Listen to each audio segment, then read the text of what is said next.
Hi friends, నా పేరు Surendra. Welcome back to my channel voting pre poll analysis. ఎలాగో మనకి నామినేటెడ్ కంటెస్టెంట్స్ తెలుసు కాబట్టి సో నిన్నటి నుంచి ఏం వీడియో చేయలేదు దీని మీద. సో ఫస్ట్ వీడియో ఓటింగ్ మీద ట్రెండ్స్ ఎలా ఉన్నాయి, ఎవరు దోసుకెళ్తున్నారు, సో అన్నీ మాట్లాడుకుందాం. సో ఇంటికి వెళ్ళేది ఎవరు, టాప్ ఓటింగ్లో ఉంది ఎవరు, ఇవి కూడా మాట్లాడుకుందాం.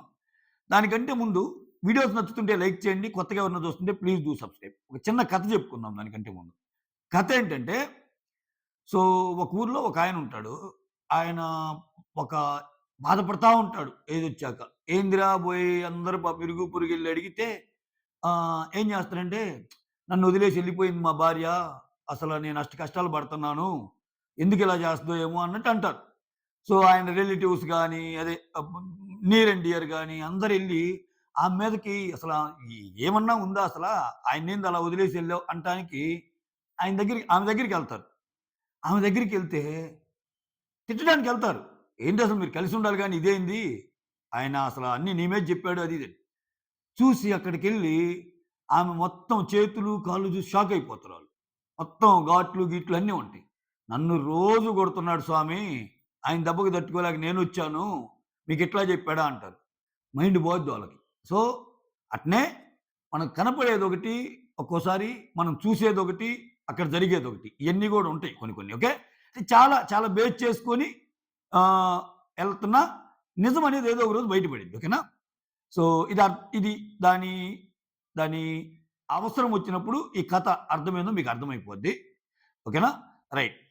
సో, ఓటింగ్‌కొద్దాం. ఓటింగ్‌లో టాప్ 1 పొజిషన్‌లో నిఖిల్ ఉన్నాడు. సో, అంటే ఇక్కడ ఏం జరుగుతుందంటే వెబ్‌సైట్స్‌లో కొన్నిట్లో నబీల్ కనిపిస్తున్నా, యూట్యూబ్ వీటిల్లో నిఖిల్ ఉన్నాడు. మనం వెబ్‌సైట్స్ ఓటింగ్ అనేది అంత కన్సిడర్ చేయకూడదు.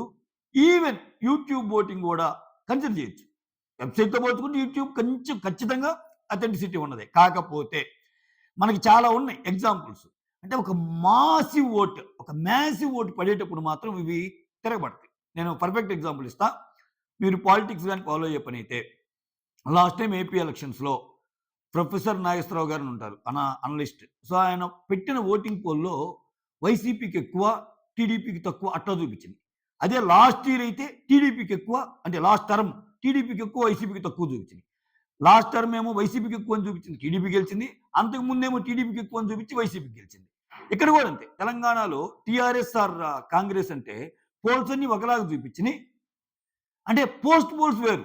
పోస్ట్ పోల్స్ అనేది ఏంది? పోలింగ్ అయిపోయాక వచ్చే పోల్. బట్ ప్రీ పోల్ అనాలిసిస్‌లో మాత్రం తేడా కొట్టేసింది. అంటే మ్యాసివ్ ఓట్ పడినప్పుడు తేడా వస్తాయి. సో, ఇక్కడ ఓటు ఏసేది ఎంతమందైనా, సో మనకి తెలియకుండా ఓట్లేసేవాళ్ళుంటే మళ్ళా మారిద్ది సినారియో. సో, అది యూట్యూబ్ వరకైతే ఇతనే ఉన్నాడు. ఎవరు? నిఖిల్ ఉన్నాడు. సో, నిఖిల్ ముందుకెళ్ళటానికి తెలుసుగా ఆయన. సో, ఆయనకి ఒక ప్రీ ఎగ్జిస్టింగ్ ఫ్యాన్ బేస్ ఉంది. ఆ! ప్రీ ఎగ్జిస్టింగ్ ఫ్యాన్ బేస్‌తో పాటు కొంచెం ఆయన గేమ్ ఆడినా ఆడకపోయినా తీసుకెళ్ళి ఆర్టిఫిషియల్ హైప్ ఇచ్చే ఒక పిఆర్ బ్యాచ్ ఉంటది ఈళ్ళకి. ఈయనకే కాదు అందరికి. గౌతమ్‌కుంది, ఈయనకుంది, ప్రేరణకుంది, లేనిదే లేదు ఎవరికీ. సో, ఇవన్నీ ఏందంటే యాడెడ్ అడ్వాంటేజ్ ఆయనకి. సో, దానితో పాటుగా మంచి హింట్స్ వచ్చాయి. ఇంటి నుంచి హింట్స్ వచ్చాయి. ప్లస్ నిన్న అందరి నుంచి హింట్స్ వచ్చాయి. సో, నీ గేమ్ అంతా పోతుందని చెప్పి మణికంఠ లాంటోళ్ళు చెప్పారు. నువ్వు పొరలు తీయాలని చెప్పారు. వీటన్నిటికి వేరీ చేసుకొని ఆడే ఛాన్స్ ఉంది. ఎమోషన్ అంటారా? ఎమోషన్ ఉంటది. మనకి చూసి చూడంగానే ఏందంటే అబ్బా! అయిపోయారురా విన్నర్ అన్నట్టు అనిపిస్తది. బట్ ఏదైనా బిగ్ బాస్‌లో 2 రోజులేనండి. ఆ 2 రోజులు తాపం చల్లారితే మూడో రోజు కొత్త సీన్ వస్తది. ఆ కొత్త సీన్ వచ్చిన వెంటనే ఇది అయిపోద్ది. సో, ఏదైనా చేయగలడు ఆయన బిగ్ బాస్. బట్ ఇంతవరకు ఆయన టాప్‌లోనే ఉన్నాడు. నిఖిల్. మోర్ ఓవర్ అయితే ఇక్కడ నిన్న ఒక పాయింట్ చెప్తా. ఇక్కడ గౌతమ్ వచ్చి ఒక మాట అంటాడు. ఆహ్, నిఖిల్ గేమ్ మారుస్తాడని చెప్పడానికి గౌతమ్ పాయింట్ చేస్తున్నాను. గౌతమ్ అసలు నామినేషన్‌లో లేడు. గౌతమ్ ఏమంటాడంటే, ఇంటి నుంచి వచ్చి ఇన్‌పుట్స్ రాంగానే స్వీట్‌గా మాట్లాడటం స్టార్ట్ చేశావా? అన్నట్టు. అంటే అదేం లేదురా నేను నార్మల్‌గానే మాట్లాడాను. గుడ్ మార్నింగ్, గుడ్ బై అని చెప్తా. నిన్న నబీల్‌తోనో ఎవరితోనో మాట్లాడతా, అవినాష్‌తోనో. స్వీట్‌గా మాట్లాడటం ఇక నుంచి నేను చూపిస్తా అన్నాడు. అదే గాని జరిగితే, ఈ వారం వదిలేయండి. అదే జరిగితే గౌతమ్ ట్రాప్‌లో నిఖిల్ పడ్డట్టే. ఎందుకంటే ఇక్కడ పాయింట్స్ పెట్టడానికి నిఖిల్ మీద చాలా ఉంటాయి. గౌతమ్ మీద ఉండవు. సో, ఆ ట్రాప్‌లో పడి గౌతమ్‌కి 1 ఆన్ 1 నామినేషన్ పడింది అంటే గౌతమ్ కూడా అదే ఎక్స్‌పెక్ట్ చేస్తాడు. అది నెక్స్ట్ వీక్ ఎలా ఉంటుందో చూడాలి. ఓకేనా? So, right. నిఖిల్ టాప్‌లో ఉన్నాడు. ఓటింగ్ విషయం వచ్చింది కాబట్టి ఇంకోటి చెప్తాను. సో చాలామంది అనుకుంటుంది ఏందంటే అన్యాయం జరుగుతుంది, టార్గెట్ జరుగుతుంది. ఏమి టార్గెట్ రా స్వామి? ఏమిరా బాలరాజు ఇది అనిపిస్తుంది నాకు. ఇప్పుడు టార్గెట్ అంటే ఏంటి? ఇప్పుడు ఐదుగురున్నారు. నలుగురు నిఖిల్ అండ్ కో గ్రూపు. ఒకరు నబీలు. పాపం పోస్టులు కొన్ని చూస్తున్నా. మా వాళ్ళని గెలిపించండి. టార్గెట్ పేరు మీద ఆహ్, వేధిస్తున్నారు ఈళ్ళని. చాలా స్కిల్ ఉన్న పర్సన్స్ ఈళ్ళు. స్కిల్ ఉండబట్టే కదా స్వామి 12 వారాలు. ఈళ్ళ వల్ల మిగిలినోళ్ళు పోయారు గానీ ఈళ్ళేం పోలేదు కదా! అంటే ఇప్పుడేంది టార్గెట్ చేస్తున్నా అని చెప్పి ఈళ్ళు నలుగురు సేవ్ అయిపోయి నబీలెళ్ళాలా? మరి దారుణంగా ఉంటది సోషల్ మీడియాలో కొన్ని వ్యవహారాలు చూస్తే. అసల కనీసం వాళ్ళు ఎంత బాగా ఆడుతున్నారో అబ్జర్వ్ చేయండి. మిగిలినోళ్ళు ఆడటంలా మరి. ఇది ఎంత ఓవర్ అంటే అంత over. Okay. So whatever. Physical టాస్క్‌ల వరికి మాత్రమే పొగడగలను నేను. ఓకే. మిగిలిన అన్ని విషయాల్లో నిఖిల్ అంత ఇదేం గాదు. ఆయనకొచ్చిందంటే మాక్సిమం ఆర్టిఫిషియల్ హైపు. ఇంకో అడ్వాంటేజ్ ఏందంటే ఆయనకి ఒక కొత్తది క్రియేట్ చేశారు. ఈ లాంగ్వేజ్ ఇష్యూ అనేది. ఆడున్నా లేకపోయినా రోజు దాన్ని అనటం వల్ల అయ్యో అని ఒక పాప భీతి. దానివల్ల ఎక్కడా పడితే అక్కడా పడతాయి ఓటింగ్. సో అది కొంచెం అడ్వాంటేజ్ ఆయనకి. అది ఎంతమంది గ్రహించగలరు. ఓకే. గేముని బట్టే ఎయ్యాలి. గేముని బట్టి ఏందండి లేస్తే ఆయన ఆడిందేంది? ఆ ఫిజికల్ టాస్క్‌లు ఒకటి తప్పితే నిన్న గూడా ఎవరో భలే అంటారు వచ్చినోళ్ళు. ఇది గేమ్ షో కాదు. Reality show, personality show. So game షోలో అయితే అల్లరల్లరి ఆటలాడి, ఇయి బెట్టి అవ్వచ్చు. నీ పర్సనాలిటీని ఎక్కడ చూపిచ్చావు? నిఖిల్ పర్సనాలిటీని ఎక్కడ చూపించాడు? 'బిగ్ బాస్' సీజన్ 8లో నిఖిల్ పర్సనాలిటీ మీకు ఎవరికైనా కనపడిందా? ఏ ఒక్క దాంట్లోనైనా క్లారిటీ ఉందా? యష్మి విషయంలో గాని, అంటే వేరే విషయాల్లో గాని, సోనియా విషయంలో గాని, ఈ గొడవల్లో గాని ఎక్కడైనా ఒకటి అంటాడు, ఒకటి లేదంటాడు. మణికంఠ మీద ప్రేమ చూపిస్తాడు, మణికంఠ మీద మళ్ళా బ్యాక్ చెప్తాడు. సోనియా మీద ప్రేమ చూపిస్తాడు, సోనియా గురించి అభయ్‌కి చెప్తాడు. సో యష్మి గురించి ప్రేమ చూపిస్తాడు, యష్మి గురించి వేరే చెప్తాడు. ప్రేరణ గురించి ఇష్టమైనట్టు చెప్తాడు, ప్రేరణ టార్చర్ అంటాడు. సో ఏదైనా ఒక క్లారిటీ. సో నిఖిల్ ఇది, నిఖిల్ స్టాండర్డ్ ఇది, నిఖిల్ గేమ్ ఇది అని 12, 13 వారాలు ఏమన్నా రివీల్ అయిందా? రివీల్ అవ్వకపోయిన టాప్‌లో ఉన్నాడు చూసావా? That is Nikhil. అట్లుంటది ఆయనతోటి అంతే. ఆయన చిన్న కథ కాదు ఆయనది. ఓకే. నెక్స్ట్ నబీల్ కూడా పోటాపోటీకి వెళ్తుంది. అయితే నబీల్ కొంచెం ఏందంటే ఈసారి వాళ్ళ నలుగురు ఉంటాము. మిగిలినోళ్ళందరూ ఇప్పుడు ఎవరైతే వేరే గ్రూప్ ఉందిగా ఆర్ట్ గ్రూపు, గౌతమ్ వీళ్ళందరూ కానోళ్ళేగా నామినేషన్‌లో ఆబ్వియస్‌గా కొంచెం పుష్ వస్తది నబీల్‌కి. సో అది కూడా యాడ్ అయినా గాని సెకండ్‌లోనే ఉన్నాడు నబీల్. అలా మనం కరెక్ట్‌గా మాట్లాడుకోవాలా? నిఖిల్ టాప్‌లోనే ఉన్నాడు. నబీల్ సెకండ్‌లోనే ఉన్నాడు. వెబ్‌సైట్స్ పరంగా గట్టి పోటీ ఇచ్చినా డిఫరెన్స్ కొంచెం గట్టిగానే ఉంది. ఓకేనా? సో నబీల్‌ది second position. Next third Prerana, fourth Prithvi, fifth Yashmi. Yashmi ఇంటికి దారేది అన్నట్టే ఉంది ఈ వారం. ఈ వారం యష్మి తప్పించుకుందంటే వేరే లెక్క అసల. మామూలుగా ఉండదు ఇంకా వ్యవహారం. సో ప్రేరణ విషయానికొస్తే అసల ఏమకంతే ఒక ఆర్టిఫిషియల్ హైప్ క్రియేట్ చేశారు. సో లేడీ విన్నర్ గేమ్ అంత ఉండదు. నేను ఫస్ట్ నుంచి చెప్తున్నా గేమ్ అసలు ఉండదు. ఏమో చూడండి అవినాష్‌కి ప్లీజ్ నన్ను సేవ్ చెయ్యి అని అడుగుతుంది. ఓకే. అవినాష్ విషయంకొచ్చేసరికి అవినాష్‌ని సేవ్ చేయొద్దు, తీసేసేయి అని చెప్పి నబీల్‌కి చెప్తుంది. అది చూసే నబీల్ కన్నా అర్థం కావాలి కదా! ఏందిరా స్వామి ఆయన్ని సేవ్ చేయమని అడుగుతుంది. నన్నేమో అవినాష్‌ని తీసేయమంటుంది. అంటే ఏం విషయంలో ఇలా ఉండాలి, పక్కోళ్ళ విషయాల్లో ఇలా ఉండాలా అని ఎప్పుడైతే ఇండివిడ్యువల్‌గా థింక్ చేస్తామో మనిషి యొక్క ఇది అర్థమైపోద్ది. ఇప్పుడు ఏమనేం బాధించదు. మణికంఠ ఉండేటప్పుడు ఏమంటది? మణికంఠ ఓకే. సో మేమందరం ఎంత బాగా చూసుకున్నాం. సేమ్ ఎఫర్ట్ ఏమన్నా నువ్వు మాకిచ్చావా? నిన్ను ప్రతి విషయంలో మేము అర్థం చేసుకున్నాంగా. నువ్వేం చేసావు మాకు? నువ్వేం చేసావు? ఎప్పుడు మేము చేయడమేగా నువ్వు చేయలేదా అన్నప్పుడు రోహిణి విషయంలో నువ్వేం చేసావు? అసలు రోహిణి విషయంలో దారుణం. రాత్రి నేను అన్ని వీడియోస్ పెట్టాను. ఈరోజు వచ్చేదంతా నిన్ననే కవర్ అయిపోయింది. నేను 3:30 దాకా మేలుకున్నాయన్న. సో రోహిణి విషయంలో చూడండి. అసలు ఫస్ట్ టైమ్ ఇవ్వడం కూడా వాంటెడ్‌కి ఇవ్వలేదంటే అది కూడా ఆమె డిజోర్డర్‌లో నాకెయ్యిరా అంటే చూడు ఆమెకిచ్చి కంటెండర్‌గా సూట్ కేసు బతిమిలాడుకున్నా ఇవ్వటం గ్రేటే కదా! అసలు నిఖిల్‌కైతే నేను అది కూడా ఇచ్చేదాన్ని కాదు. ఎందుకంటే ఇవ్వను అనే దానికి ఎగ్జాంపుల్స్ కింద ఏల బ్యాచ్‌ని తెస్తదామె. అది మళ్ళా గ్రూప్ గేమ్ కింద కనపడిద్ది కదా! నిఖిల్ అడిగినా ఇచ్చేదాన్ని కాదంటే ఓహ్! నిఖిల్ అడిగినా నేను చేయను అన్నట్టు రావాలి. అక్కడ పడాలి బయట వాళ్ళకి ఆ ఈక్వేషన్. కానీ లోపల వేరు. నిజంగా సిట్యుయేషన్ వస్తే నిఖిల్‌కి హెల్ప్ చేస్తాయి. ఆ డిఫరెన్స్ మీరు క్యాచ్ చేస్తే ప్రేరణకి ఏం అర్థమైంది మీకు. ఓకేనా? సో నిఖిల్ అడిగినా ఇచ్చేదాన్ని కాదు అన్నట్టు అంటది. ఇప్పుడు అవినాష్‌కి ఒక సందర్భంలో నేను గాని ఉంటే నాకు ఛాన్స్ వస్తే నీకు ఇచ్చేది అంటది. నిజంగా వచ్చుంటే ఎవరికి ఇచ్చేది అనేది తెలీదు.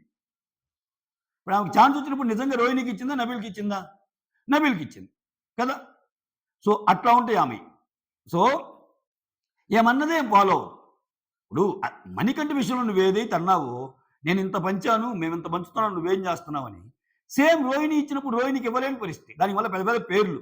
గ్రాటిట్యూడ్, మోర్ ఓవర్ ఏందంటే ఆమె పక్క టీమ్‌ని కాదని నాకే ఇచ్చిందంటే, అసలు ఆమె షీల్డ్ ఉపయోగించి ఎంత బాగా చేస్తది. అంత అంత ఉత్త మాటలండి. గేమ్ సేక్ మాట్లాడే మాటలు, ఫర్ ద గేమ్ సేక్ మాట్లాడే మాటలు. నబీలొచ్చి ఎప్పుడైతే అవినాష్‌కి వాడాడో అప్పటి నుంచి చూడండి ఆమె ప్రవర్తన. ఎందుకు వాడావురా అవినాష్‌కి? ఎందుకు వాడావు? ప్రామిస్ నాకు చెప్పను నేను మాటెయ్. ఇటువంటివి ఎయ్యాలి బీబీ టీమ్. బీబీ టీమ్ ఇటువంటివి ఏస్తే అవినాష్‌తో బాగుంటా, అవినాష్‌కి ఏం చేసింది? వరస్ట్ ఫెలో అంది చెప్పుల విషయంలో. అవినాష్‌నే సేవ్ చేయమని అడుగుతుంది. అవినాష్ మీద బ్యాక్ బిచ్చింగ్ చేస్తుంది. ఎందుకు వాడావు? మళ్ళా ఇంకో వీక్ సేవ్ అవుతాడతను. ఇప్పుడు నువ్వు సేవ్ అవ్వడానికి అదే అవినాష్‌ని అడుగుతున్నావు గదా! మన దాంట్లో ఒక నీతి, ఆయన దాంట్లో ఒక నీతా? కాదు గదా!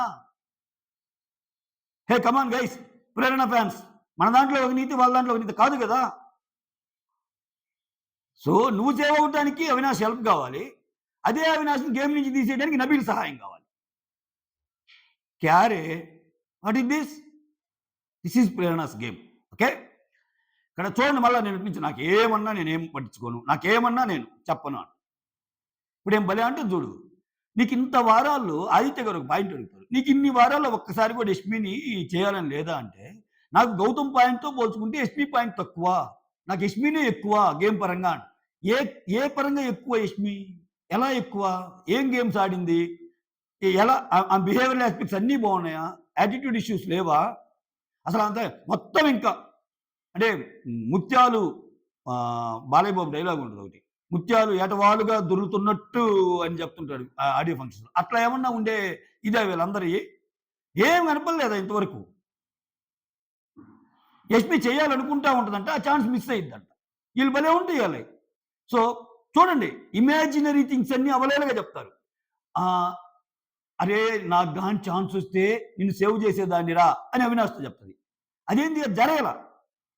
If it happens there is a conditional clause అక్కడ. అంటే if it happens it will be అన్నట్టు.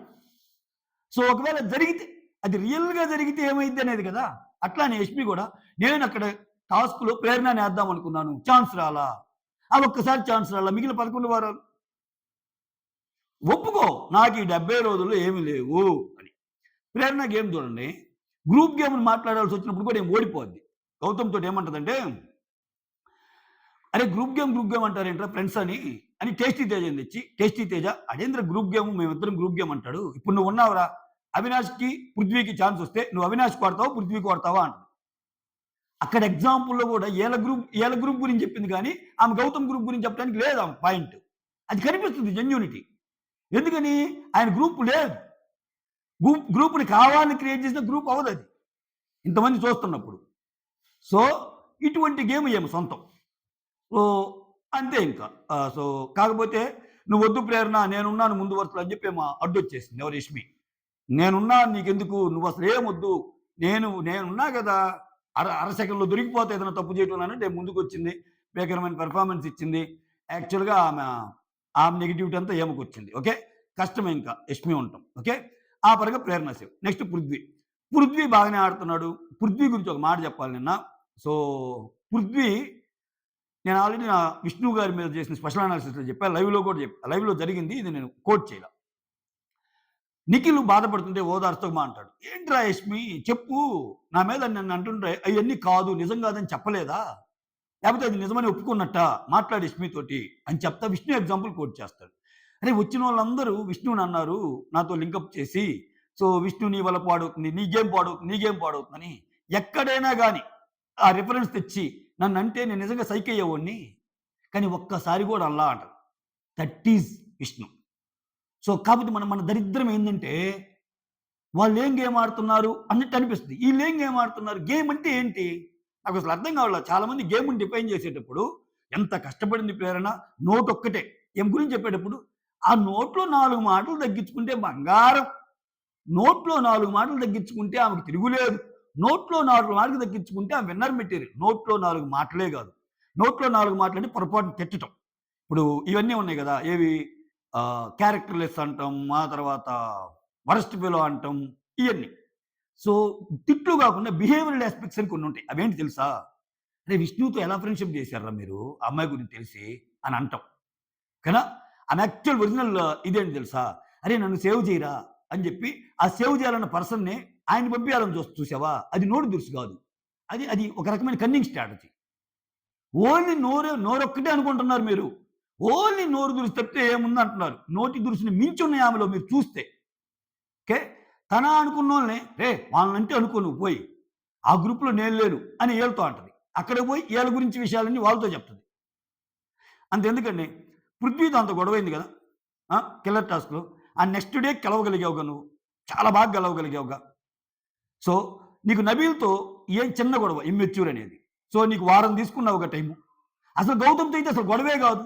ఆయన నీ మంచి కోసం కొన్ని పదాలు తగ్గించుకున్నాడు. నువ్వు క్యారీ చేస్తానే ఉన్నావుగా.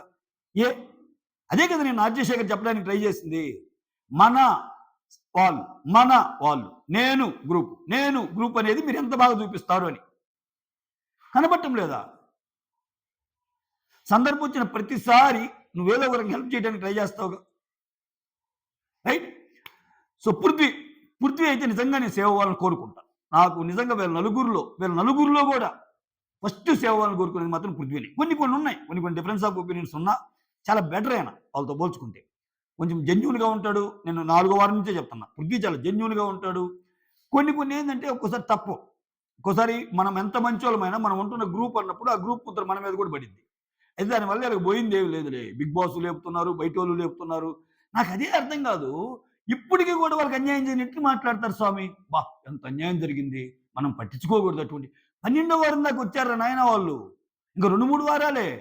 వాళ్ళ స్టే 15 వారాల్లో 12 వారాలు ఇంట్లో ఉన్నారు. ఇంక ఏం అన్యాయం జరిగినట్టు నలుగురు. అన్యాయం అంటే ఏంటంటే, సో వీళ్ళని ఉంచడానికి వేరే వాళ్ళకి దెబ్బ పడింది చూసారా? అది అన్యాయం.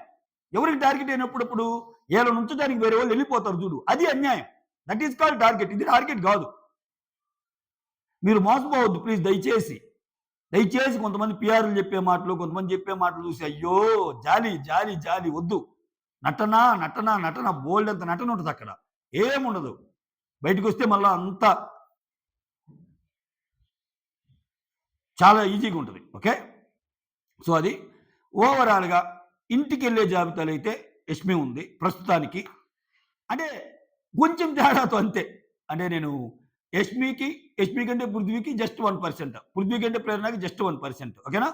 యాక్చువల్‌గా ఈ వీక్ యష్మి గాని బాగా ఉంటే ఆమెకి ఛాన్స్ ఉండేది. సేవ్ అయ్యే ఛాన్స్. అది ఈ రోజు వరకేనండోయ్. రేపేమన్నా మారిద్దేమో. నేనున్నాను అంటే ముందుకొచ్చింది రాత్రి ఎపిసోడ్‌లో. నిమిషానికి ఒక చేంజ్. నిమిషానికి ఒక ఫ్లిప్పు. ఆమెన్న మాట మీద ఆమె లేకపోవటం. ఫీలింగ్స్ అంటది. ఫీలింగ్స్ లేవు ఫ్రెండ్ అంటది. మళ్ళా అదే దాంట్లో నేను ఒక్కదాన్నే చేశానా? నువ్వు చెప్పలేదా? నువ్వు నాతో చెప్పుంటే నేను అలా ఉండేదాన్ని కాదు కదా అంటది.